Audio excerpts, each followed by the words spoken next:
Don't know why, but you got my heart forever. You are the one.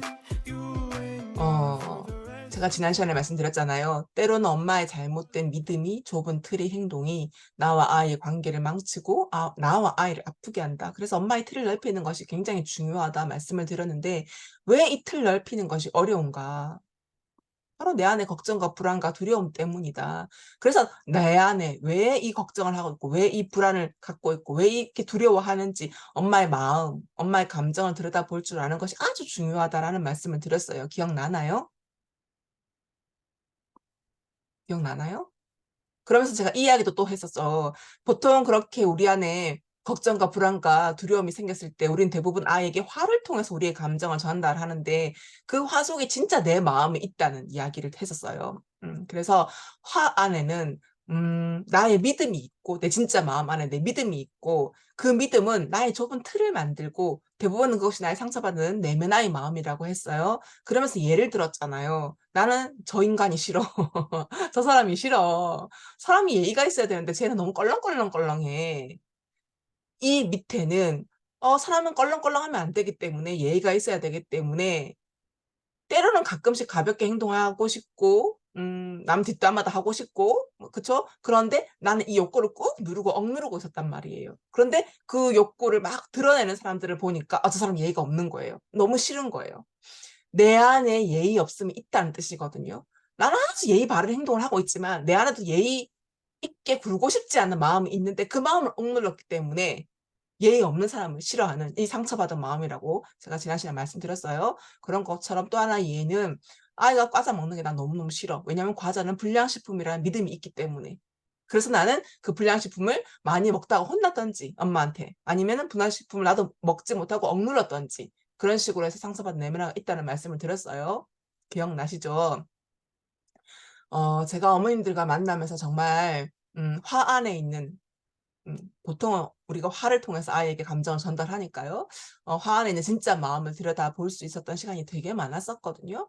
어떤 경우가 있었냐면 아이가 콧물을 흘리거나 재채기를 하실 때 화가 나셨던 분이 계셨어요. 이런 분이 아주 다수는 아니었는데 그러니까 건강과 관련된 상처와 트라우마를 갖고 있다고 볼 수 있는데 혹시 그런 분이 계신다면은 나의 이야기인지 나는 지금 서한당 작가님이 하시는 이야기에 해당하는지 아니면 정확하게 해당되진 않지만 나도 혹여나 이런 건강과 관련된 어떤 트라우마가 있는지를 한번 되짚어 보면서 생각해 보시면서 이 이야기를 들어보셨으면 좋겠어요. 어 이분은 제가 이제 육아 강연을 끝나고 나서 상담을 질문이 있다고 궁금하다고 하면서 이제 저하고 이야기를 좀 나누었던 분이었거든요. 아이가 콧물을 흘리거나 재채기를 하면 너무너무 화가 난대요. 근데 이게 정상적이지 않다는 생각이 자기도 드는 거죠. 그래서 "내가 왜 이런지 모르겠다."라고 말씀하시길래 제가 "건강과 관련된 트라우마가 있는 것 같다."라고 말씀하셨더니 갑자기 울기 시작하더라고요. 그래서 "무슨 일이냐?"라고 했더니 이분이 직장 생활하시는 분이셨거든요. 맞벌이를 하시는 분이셨는데 음 아이를 낳고 나서 출근을 했는데 직장도 너무 좋으시고 그러셨대요. 그래서 그냥 육아만 하기는 너무 아쉽고 그래서 아이를 집안에 상주하는 이모님이라고 하죠. 그분께 아이를 돌봐 달라고 하고 본인은 출근을 했는데 1시간도 안 되어서 회사로 전화가 핸드폰으로 전화가 온 거예요. 그래서 무슨 일이냐고 했더니 아이가 죽었다는 이야기를 들었다는 거예요.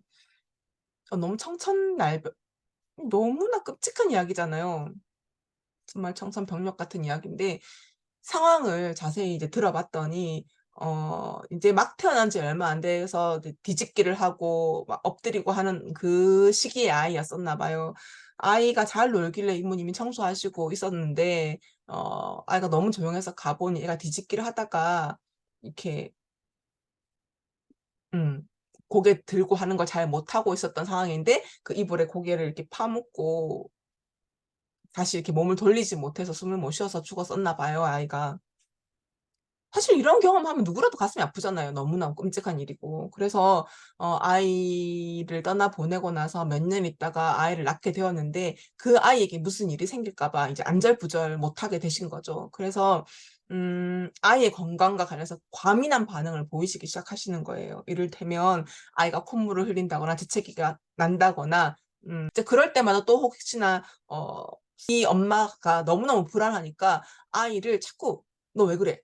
무슨 일이야? 재채기 왜 이렇게 오래 해? 약 먹었어? 엄마가 먹으라고 했잖아. 왜 안 먹어? 이 약은 먹어야 된단 말이야." 하면서 과도하게 예민하게 구시기 시작하신 거예요. 그러다 보니 이 아이는 자기가 재채기라고 콧물을 흘리고 숨을 잘 못 쉬는 이런 일들을 이렇게 호흡하는 거 힘들어할 때마다 너무나 과도하게 무서운 눈을 치켜뜨고 아이를 바라보니까 이 아이가 점점 자기가 재채기를 하거나 설사를 하거나 기침을 할 때 엄마한테 숨기게 되었던 거죠. 숨기다가 엄마는 이제 팬티 같은 거에도 설사 같은 게 조금 지리기도 하고 막 그러잖아요. 그날 제 빨래하다가 이걸 발견하게 되면 엄마가 더 크게 화를 내는 거예요.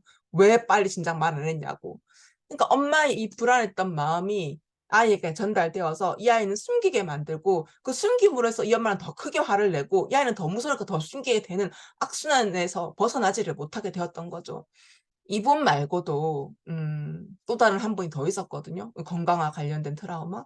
이분은 아버지가 정말 자신을 정말 막내 딸이었대요. 그래서 정말 알뜰하게 살뜰하게 아빠의 엄청난 사랑을 받으면서 성장을 했었었는데 아빠가 어 갑자기 암으로 병원 신세를 지게 되었던 거죠. 근데 그렇게 건강하고 나한테 모든 것을 다 해줄 수 있을 것 같았던 아빠가 어느 날 갑자기 시름시름 앓고 몸이 야위어 가는 것을 실시간으로 지켜보면서 근데 자기가 할 수 있는 것은 아무것도 없고 '아빠가 돌아가시면 나는 어떡하지? 누가 나를 돌봐주지? 누가 나를 언제든지 찾아가서 나의 속상함을 이야기할 수 있지?' 이것이 너무나 크게 다가왔던가 봐요. 그러다 보니까 이분은 음 아빠의 이 건강이 빨리 회복되지 않는 거예요. 그러다가 돌아가셨다 그러시더라고요. 여기에 대한 아주 엄청난 두려움을 가지고 있다가 이제 자기 아이가 점점점 자라서 밥을 잘 안 먹고 왜냐면 아버지가 암에 걸렸을 때 아무래도 잘 못 드시니까 그 못 드셨던 것이 체력의 회복이 빨리 되지 않아서 암이라고 해서 다 돌아가시는 건 아니잖아요. 초기에 발견하면 빨리빨리 잘 먹고 해서 나을 수도 있는데 아버님이 잘 못 드셨대요. 그래서 아이가 밥을 안 먹을 때 아주 과민하게 반응하면서 "왜 밥을 안 먹냐."고 화를 내시면서 반응을 하셨다고 하시더라고요. 근데 어떻게 보면은 앞에 전달했던 사례와 이 아버님의 암으로 돌아가신 이 사례는 자신이 성인이 되고 나서 일어났던 일이잖아요. 그죠? 그러니까 어린 시절 트라우마가 아니라고 생각할 수 있잖아요. 그런데 제가 이야기를 들어보면서 혹시나 물론 성인이 되어서 성장하면서 갖게 된 상처도 아주 크고 대단한 상처가 맞지만 대부분의 상처는 훨씬 더 어린 시절부터 연유가 되거든요. 그래서 제가 두 분께 다 물어봤어요. "혹시 자라고 나서의 이야기 말고 더 어린 시절에도 건강과 관련된 무언가가 없느냐?"라고 질문을 드렸더니 두 분 다 음 "엄마가 건강에 대해서 아주 과민한 반응을 보이셨던 분이셨다."라는 말씀을 하시더라고요. 음 그래서 우리가 상처받은 내면의 이야기할 때 대부분 어린 시절을 언급하고 있는 것도 그거 같은 이유거든요. 나는 분명히 어린 시절에 아무 문제가 없었어. 근데 자라고 나서 어떤 그 일이 나에게는 너무 치명적이었어라고 할지라도 우리가 한 어떤 삶에서 충격적인 일을 받는다고 해서 거기에서 완전 멘탈이 흔들리지 않거든요. 그와 유사한 이야기가 몇 번 있었고 그러고 나서 나에게 치명적인 사건 하나가 일어났을 때 나는 거기서 회복하기 힘들 만큼 트라우마를 입게 되는 거거든요. 그래서 잘 따라가 보면 지금 제가 이야기했잖아요. 7세 이전의 경험이 잘 기억나지 않으신 분은 기억을 하지 못해서 그렇지 어떤 뭔가가 있을 가능성이 높다고. 근데 기억하지 못해도 우리는 나의 내면을 들여다보면서 충분히 상처를 극복할 수 있다는 말씀을 제가 지금까지 6번 오늘이 11 번째 수업이잖아요. 질문 답변 포함해서 들었던 걸로 이제 기억을 하고 있습니다. 여기에 혹시 나도 해당하시는지 어떤지 들여다보시면서 그다음 이야기 또 한번 이야기 나눠 볼게요. 화 안에 있는 나의 진짜 마음. 두 번째 분은 아들을 키우시는 분이셨는데 아들이 엄마인 자기를 만지면 화가 미친 치밀어 올랐다고 해요. 음 짐작이 되십니까? 이분도 터치하는 거에 대한 스킨십에 대한 상처가 있으신 분이시거든요. 이분은 성추행을 많이 당했던 분이셨었어요. 음 그리고 또 한 분은 성폭행을 당하셨던 분이고 음 남자가 내 몸을 만진다는 거에 대해서 그것이 심지어 남편일지라도 너무 싫은 거죠. 그러니 부부 관계가 힘들고 정말 어쩔 수 없어서 부부니까 계속 거부할 수 없으니까 정말 가끔씩 하고 있지만 진짜 마음으로는 진심을 전달한다면 나는 전혀 하고 싶지 않다라고 말씀하셨던 두 분이셨거든요, 이것도. 그런데 이분 말고도 제가 조금 놀라웠던 건 어떤 분이 계셨냐면 지금도 아이가 다 큰 성인인데 아이를 만지는 것을 좋아하지 않는데요. 아들이고 딸인데도 심지어 그렇게 말씀하시더라고요. 그래서 너무 신기해서 스킨십과 관련된 상처가 있냐고 제가 물었어요. 그랬더니 이분이 가만히 생각하다가 있다고 하시면서 해주신 이야기셨는데, 본인이 어렸을 때 초등학교 다닐 때였는데 아버님이 일찍 돌아가시고 자신이 음 장녀였기 때문에 어머니가 출근을 하시고 돌아올 때까지 집안일을 되게 많이 하면서 엄마를 기다렸대요, 동생 케어를 하면서. 그런데 엄마는 어떻게 보면 엄마가 인생이 힘들고 버겁다 보니 일을 마치고 집에 돌아와서는 집안이 사실 어린아이가 할 몫은 아니잖아요, 집안일이. 근데도 장녀인 자신이 하는 거에 대해서 전혀 인정과 칭찬하지 않고 "왜 이렇게 더럽게 치웠니?" 이렇게 이야기하고 "집이 이렇게 더럽니? 지저분하니?" 이야기하고 "설거지하려면 깨끗이 해야지." 이런 식으로 지적을 하셨어요. 근데 여기서 더 나아가서 어떤 일을 했냐면, 동생은 어리니까 와서, 특히 아들은 "그래. 오냐오냐." 하면서 안아도 주셨는데, 어느 날 너무 엄마한테 안기고 싶었던 이분이 엄마가 퇴근하고 돌아왔을 때 이렇게 터치를 하려고 했대요. "엄마." 하면서 손을 잡으려고. "엄마." 하면서 몸을 잡으려고 했는데 엄마가 갑자기 이렇게 뒤돌아서 누워 있다가, 피곤해서 그랬겠지만 엄마는 누워 있다가 아이가 손을 탁 터치할 때 몸을 탁 치면서 그 손을 거부했다고 하더라고요. 그걸 경험하고 나서 다시는 엄마를 만지려고 하지 않았대요, 자기는. 그 초등학교 1 학년 때인가 2 학년 때. 그 이후로 누군가를 만지는 것을 되게 힘들어하다가, 심지어 딸을 둘을 키우신 분이었는데 딸하고도 지금도, 딸이 특히 첫째 딸은 별로 스킨십을 원하지 않는데요. 근데 둘째 아이가 그렇게 스킨십 하려고 와서 앵겨 붙으면 이상하게 자기는 싫어서 밀어내고 "왜 이렇게 붙어 더워." 뭐 이러면서 "저기 가 있어."라고 말씀을 하셨다고 하시더라고요. 그래서 지금 혹시 여기 계시는 분들 중에서도 내가 터치하는 거에 대해서 나도 모르게 짜증이 나고 싫다는 감정이 올라오시는 분은 스킨십과 관련된 나의 무언가가 있는 것이 아닌지를 한번 보셨으면 좋겠다는 생각이 들고요. 또 한 분은 아이들이 방을 어지를 때 참기 힘든 분이 계셨어요. 요런 분은 되게 많으셨거든요, 3 번에 해당하는 사항. 그래서 제가 이제 아이가 버거운 엄마가 필요한 아이에도 이 부분에 대해서는 이제 다루었었었는데, 책에도 말씀드렸다시피 크게 두 부류가 있어요. 어린 시절 내가 어지르지 못했던 분. 근데 그 이유가 두 부류인 거죠. 내가 청소하면서 상처를 받았거나, 혹은 엄마가 너무 깔끔하셔서 내가 어지르지 못했거나, 결과적으로 어지르지 못했던 상처를 가지고 있으신 분은 어지르는 내 아이를 나도 모르게 견디기 힘들어서 아이가 어지를 때마다 내 안에 있는 내면 아이, 어지르지 못했던 아이가 튀어나오면서 "어떻게 이렇게 지저분하게, 이거 얼마나 힘든데 네가 치울 것도 아니면서 도와줄 것도 아니면서." 막 이렇게 되게 말은 그럴듯하잖아요. "네가 어지러서 네가 치워야지." 라든지, 아니면 "내가 다 치우려면 힘들잖아." 라든지, 그쵸. 근데 더 안에 들여다보면 이것과 관련된 상처가 있었다는 거죠. 또 한 분은 사춘기 아들이었어요. 사춘기 아들이었는데 이 아이가 학교 갔다 오면 침대에 누워 있었대요, 자기 방에. 그럼 그 모습을 보는 게 너무너무 화가 났대요. 아이가 하루 종일 학교 갔다, 사춘기 정도 되면 중학생이잖아요. 그쵸? 학교 갔다 오면 오후 4시 이후고 6 시쯤 될 텐데 방과 후라도 뭔가를 하고 동아리 활동 같은 거 하고 돌아오면. 근데 충분히 피곤할 수 있잖아요, 아침에 8 시도 안 돼서 학교를 간 아이니까. 근데 아이가 학교 갔다 와서 침대에 딱 누워 있는 걸 보는 순간 내 안에서 미시듯이 분노가 올라오는데, 제가 그랬어요. "왜 그것이 화가 나냐. 정상적인 것 같진 않다. 일반적인 마음 상태는 아닌 것 같다."라고 하면서 이야기를 나눠 보았었거든요. 그랬더니 그분이 말씀하시기를 하면서 내가 사춘기 때 저렇게 누워 있었다는 거예요. 그분은 머리가 되게 좋으셨어요. IQ를 들었는데 제가 기절하는 줄 알았어요. 저는 IQ가 너무 좋으신 거예요. 아무튼 그래서 자기는 책을 한번 읽으면 그냥 저절로 외워졌대요, 그 내용이. 근데 그렇게 저절로 외워지고 있는데 사춘기 때 그렇게 뛰어났던 자기 역량이 사라지기 시작했대요.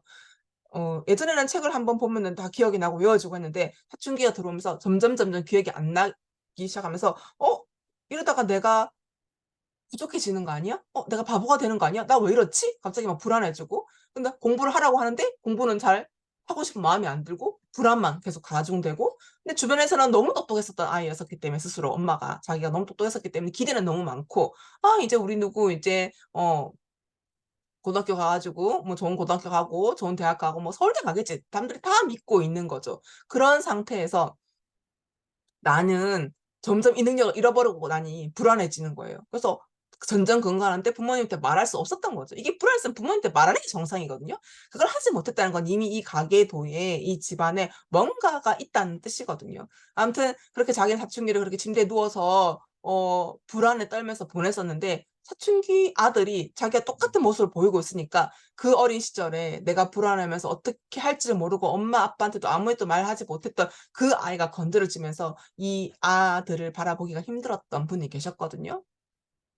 또 어떤 분은 아이가 지적을 당하면 아이를 잡는 거예요. 미친 듯이 화를 내면서. 2 번에 해당하시는 분이 있고 5 번에 해당하는 분이 있고 아이가 지적받으면 화가 나는 엄마가 저예요라고 표현하신 분이 있고 그쵸? 음. 이런 식으로 지금 우리가 육아에 대한 이야기만 하고 있는데 진짜 이렇잖아요. 그쵸? "나는 청소 문제다. 잡지는 않는데 불안하다." 뭐 이런 식으로 "어지르는 거 화난다. 해당되는 게 많다." 이런 식으로.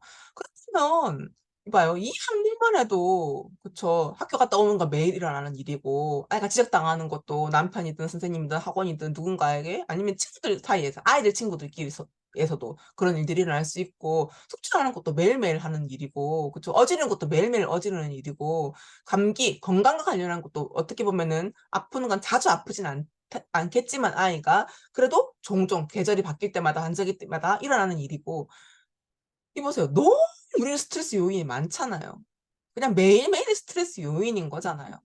이런 상황에서 내가 내 스트레스를 풀지 않고 육아를 계속해 나가다 보면 이 모든 감정이 결국은 가장 안전한 대상인 내 남편 혹은 아이에게 갈 수밖에 없거든요. 그러니 우리가 스트레스를 가지고 육아를 한다는 것은 참아서는 안 되는 일이라고 생각하거든요. '내가 좀 더 참고 말지. 내가 좀 더 참고 말지.' 이런 식으로 돼서는 결국 남편을 죽이거나 아이를 죽이거나 나는 당연히 지금까지 죽어 왔고 또 죽이는 거고 거기에 더해서 아이와 내 소중한 사람들에게 상처를 주게 되는 행위라고 저는 생각을 해요. 그래서 엄마가 스트레스를 해소하는 것은 육아에서도 그리고 나 자신을 위해서도 아주 중요한 일이라는 말씀을 드리고 싶어요. 어때요? 동의하십니까? 그래서 제가 지난번에 내가 왜 이렇게 화가 나는지에 대해서 내 마음을 들여다보는 소크라테스 문답법을 소개시켜 드렸는데 오늘은 또 다른 방법을 소개시켜 드리려고 해요. 그게 뭐냐면 준비해 주신 색종이 이 이야기거든요. 색종이 준비하신 분 저요 해 주세요. 저요. You are the one.